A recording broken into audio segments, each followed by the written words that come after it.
mi puite min tinui turin tuna hianin serial number somnga pakhatna Vieldin Sanga New Search Hip ilo somangu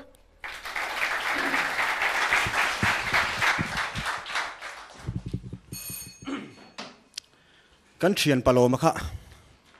zu in na sadau mai hi ni zu ur zu ui zu thur poi sa reng lo mai kha ni eng ting zu ur deuh te in thei le kan ti kei chu zu ur khei khwin ti po hi e ka soka chun ti tok cha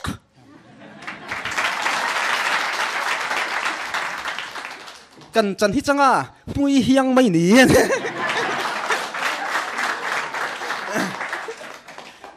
an thian dun khan than kama an ena lom le alo ok chuak a thang tung le thangul vel lo tal che lo tlan chuak de me kha lo ne o von ui om take o zunang manila tia thian pa khan ni ngoi vung vung thian pa chui lok tiang a khai khoya chui chi le to nang tan bo de tong chu tiang ngot lo a lau le tuk tlan che kha khoi lai thing bula em po alo in sulum lo thei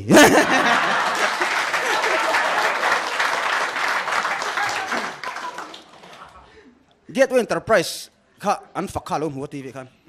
instruction puina don lai ten poka dor ve tiang khati an number kha lo chin chian nuam nu pa an phone hello Gateway Enterprise ni em o ni e banrin ni em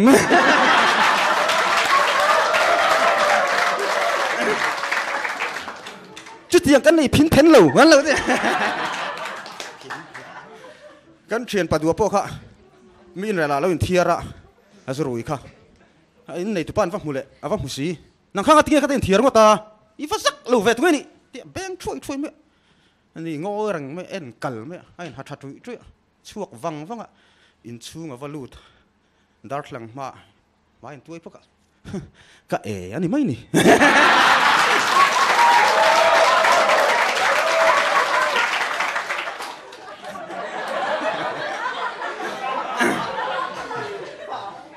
kan thian paloma bukha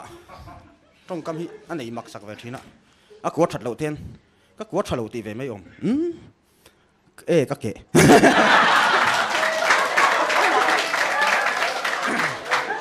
nan mi khola kan marcha han lo me puya a thak ti do ni mai theini in marcha chuan a na vatlin e mem vele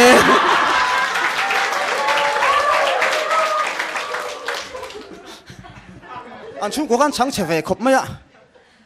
an chang che noi ve ya ke kor te te kha purun bom ti vel mar cha bom ten lo le nor thina nu ber fe ho khan mar cha bom ke kor te kha lo sa mai si lo khan ba du man lo zar le mai ni en bua zoron ha chuak le kha ron kal de ngang me an pa khanin ngat tingi anu e ti a pa ngat tingi le ke kor te hi ka fan tot ta em